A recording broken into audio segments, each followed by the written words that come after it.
अब जैसा कि हमने लास्ट वीडियो में देखा था कि हमारे मेन कैरेक्टर जिंता को भी डीमंस की पावर मिल चुकी है और कहानी में हमें ये दिखाया जाता है कि जिंता की डीमन सिस्टर उसके प्यार को मार डालती है। लेकिन अगर आप जानना चाहते हैं कि जिंता की सिस्टर सुजने ने उसके प्यार शिरायुकी को क्यों मारा, तो आप ये वाला वीडियो देखना ना भूलना।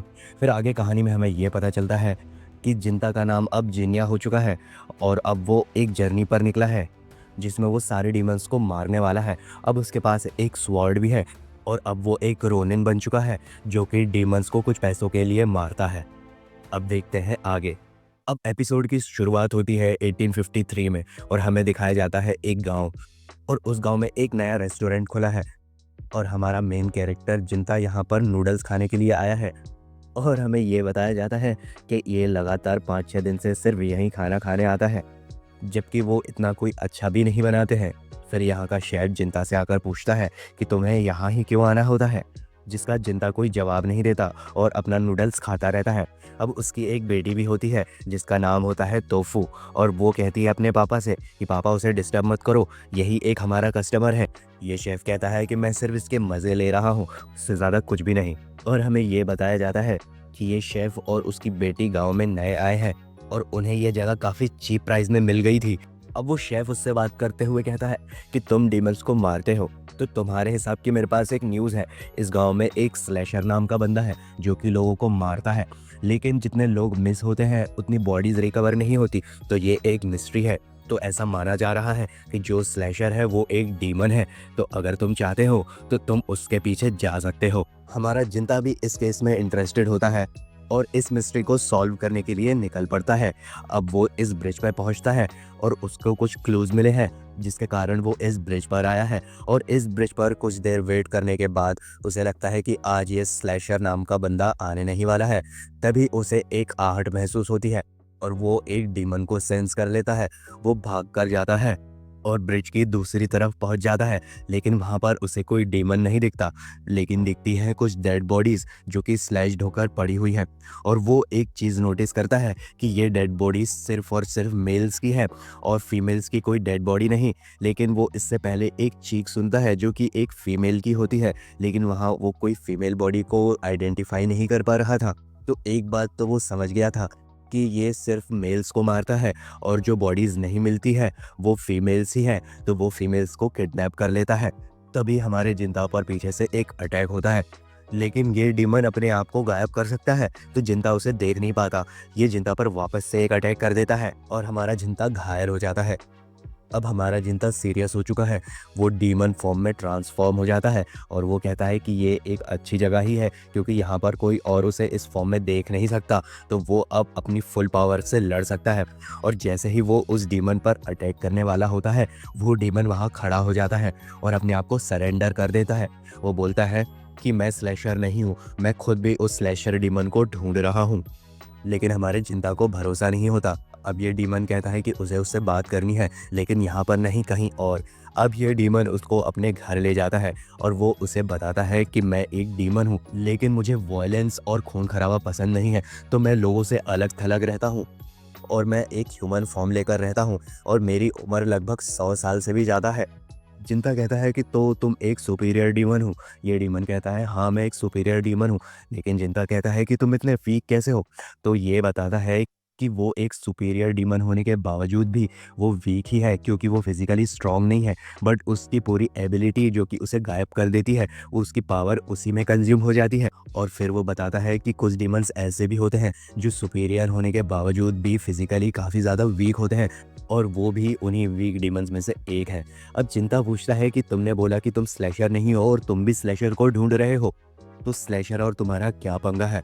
अब ये डीमन इसे एक ड्रिंक ऑफर करता है और उसे ये भी आश्वासन देता है कि इस ड्रिंक में कोई पॉइजन नहीं है। जिंता उस ड्रिंक को पीते हुए कहता है कि सिर्फ एक पॉइजन काफ़ी नहीं होगा उसे मारने के लिए। अब ये डीमन बताता है कि स्लैशर के पीछे जाने का एक ही कारण है, और वो कारण है उसकी वाइफ जो कि एक ह्यूमन है और वो काफ़ी अच्छी लेडी है, वो सबकी मदद करती है और वो काफ़ी ज़्यादा सॉफ्ट हार्टेड है क्योंकि उसने मुझ जैसे डीमन से भी प्यार किया और मुझसे शादी करी, और मैं भी उससे काफ़ी ज़्यादा प्यार करता हूँ। लेकिन 1 महीने पहले उस स्लैशर ने मेरी वाइफ को किडनैप कर लिया और मैं तभी से उस डीमन को ढूंढ रहा हूँ। लेकिन 1 हफ्ते पहले मेरी वाइफ की डेड बॉडी उस ब्रिज के पास मिली और जिन ऑफिसर्स ने उस बॉडी को आइडेंटिफाई किया उन्होंने मुझे बताया कि इस बॉडी के साथ काफ़ी गंदा काम हुआ था, जिसको देखकर मैं पागल ही हो गया और इस दुष्कर्म करने वाले मॉन्स्टर डीमन के पीछे मैं हाथ धो के पड़ गया। तो प्लीज़ तुम मेरे रास्ते से हट जाओ और उस डीमन को मेरे ऊपर छोड़ दो, क्योंकि मैं उसे मार डालूंगा। लेकिन हमारा जिंता कहता है कि वो ऐसा नहीं कर सकता और वही उस डीमन को मारना चाहता है, क्योंकि उसका डीमंस के साथ 36 का आंकड़ा है। तो ये डीमन बोलता है कि क्यों ना हम दोनों साथ मिलकर इस डीमन को पकड़ें और उसे मार दें। जो इन्फॉर्मेशन मुझे मिलेगी मैं तुम्हें बताऊंगा और तुम्हें जो इन्फॉर्मेशन मिलेगी तुम मुझे बताना, जिससे हम इस तक आसानी से पहुंच सके। हमारा जिंता इसके लिए मान जाता है। अब ये दोनों निकल पड़ते हैं डीमन को ढूंढने के लिए, लेकिन ये स्लैशर डीमन का कोई भी क्लू नहीं मिलता और ये काफ़ी ज़्यादा थक चुके हैं इस काम को करते करते, क्योंकि काफ़ी दिन बीत चुके हैं। अब हमारा जिंता वापस से इस रेस्टोरेंट में चला जाता है और अपनी फेवरेट डिश नूडल्स को ऑर्डर करता है। ये शेफ उसकी बेटी का प्रपोजल उसके लिए रखता है कि क्यों नहीं तुम मेरी बेटी से शादी कर लेते, लेकिन उसकी बेटी उसे चिल्ला देती है और कहती है कि पापा ये हमारा एक लौता कस्टमर है, उसको भी आप ऐसे भगा दोगे क्या? और अभी मेरी उम्र नहीं हुई है और मुझे पता है कि एक ना एक दिन मुझे ये घर छोड़कर जाना होगा, लेकिन वो दिन आज नहीं है। और वो उसके पापा को चिल्ला देती है। फिर ये शेफ वहाँ से उठकर चला जाता है। अब तोफू जिंता को सॉरी बोलती है कि उसके पापा के बिहेवियर के लिए, लेकिन जिंता कहता है कि तुम्हारे पापा बहुत ही अच्छे आदमी हैं।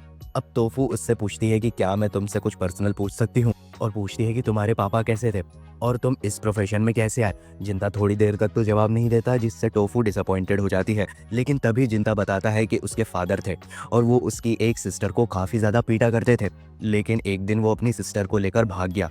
टोफू उससे पूछती है कि क्या तुम अपने फादर को हेट करते हो। जिंता मना कर देता है और कहता है कि जैसा हम चीज़ों को देखते हैं हमेशा वो चीज़ें वैसी होती नहीं हैं। अब सीन चेंज होता है और हम देखते हैं कि जिंता और ये डीमन साथ में बैठे हुए हैं और वो एक ड्रिंक शेयर कर रहे हैं।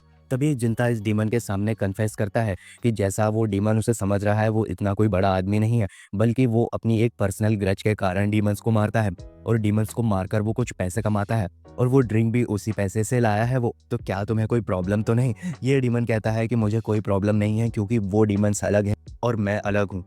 चिंता उसे कहता है कि उसकी सिस्टर एक डीमन है और वो उसके रैम्पेज को रोकने वाला है, लेकिन उसके लिए उसे काफ़ी ज़्यादा स्ट्रांग होना होगा। अब ये दोनों बाहर घूम रहे होते हैं, तभी जिंता टोफू को देखता है। वो इस पेड़ के पास खड़ी होती है। तभी ये डीमन कहता है कि इस लड़के को यहाँ पर नहीं होना चाहिए, क्योंकि स्लैशर कभी भी आ सकता है। तो जिंता अब उसके पास चला जाता है और टोफू से पूछ रहा है कि वो इतनी रात में यहाँ क्या कर रही है। वो कहती है कि वो बस यहाँ खड़ी है और इस पेड़ को देख रही है। वो जिंता से पूछती है कि वो यहाँ क्या कर रहा है। वो बताता है कि वो यहाँ अपने दोस्त के साथ घूम रहा है, लेकिन वहाँ कोई दोस्त नहीं होता, क्योंकि ये डीमन वापस से गायब हो जाता है। अब ये डीमन जिंता के कान में बोलता है कि उसे यहाँ से चले जाना चाहिए और उस लड़की को कोई सेफ जगह पहुँचा देना चाहिए, और ये कहकर वो वहाँ से चला जाता है। अब जिंता और टोफू एक दूसरे से बात कर रहे होते हैं और टोफू उसे बताती है कि ये जो पेड़ है ये चेरी ब्लॉसम की पेड़ की फैमिली का ही है, लेकिन इसे लोग दूसरी तरीके का पेड़ समझते हैं।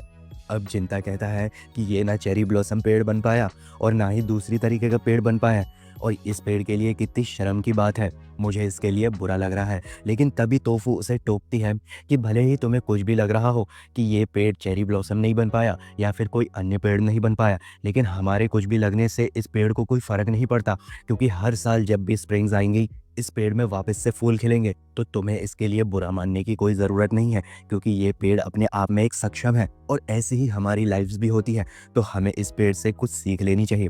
और फिर हम देखते हैं कि ये एपिसोड यहाँ पर ख़त्म हो जाता है। तो अगर दोस्तों आप अगला पार्ट देखना चाहते हैं तो वीडियो को लाइक कर देना और कमेंट करके बताना कि आपको ये वीडियो कैसा लगा, और आप ये भी मुझे बताओ कि क्या टोफू और जिनिया का कोई लव इंटरेस्ट हो सकता है। तो कमेंट करना मत भूलना और लाइक सब्सक्राइब भी कर देना। आपका भाई आपके लिए ऐसी ही वीडियो हर हफ्ते लाता रहता है, तो प्लीज़ प्लीज़ प्लीज़ ऐसे ही मुझे सपोर्ट करते रहना। तो that's my time guys, bye.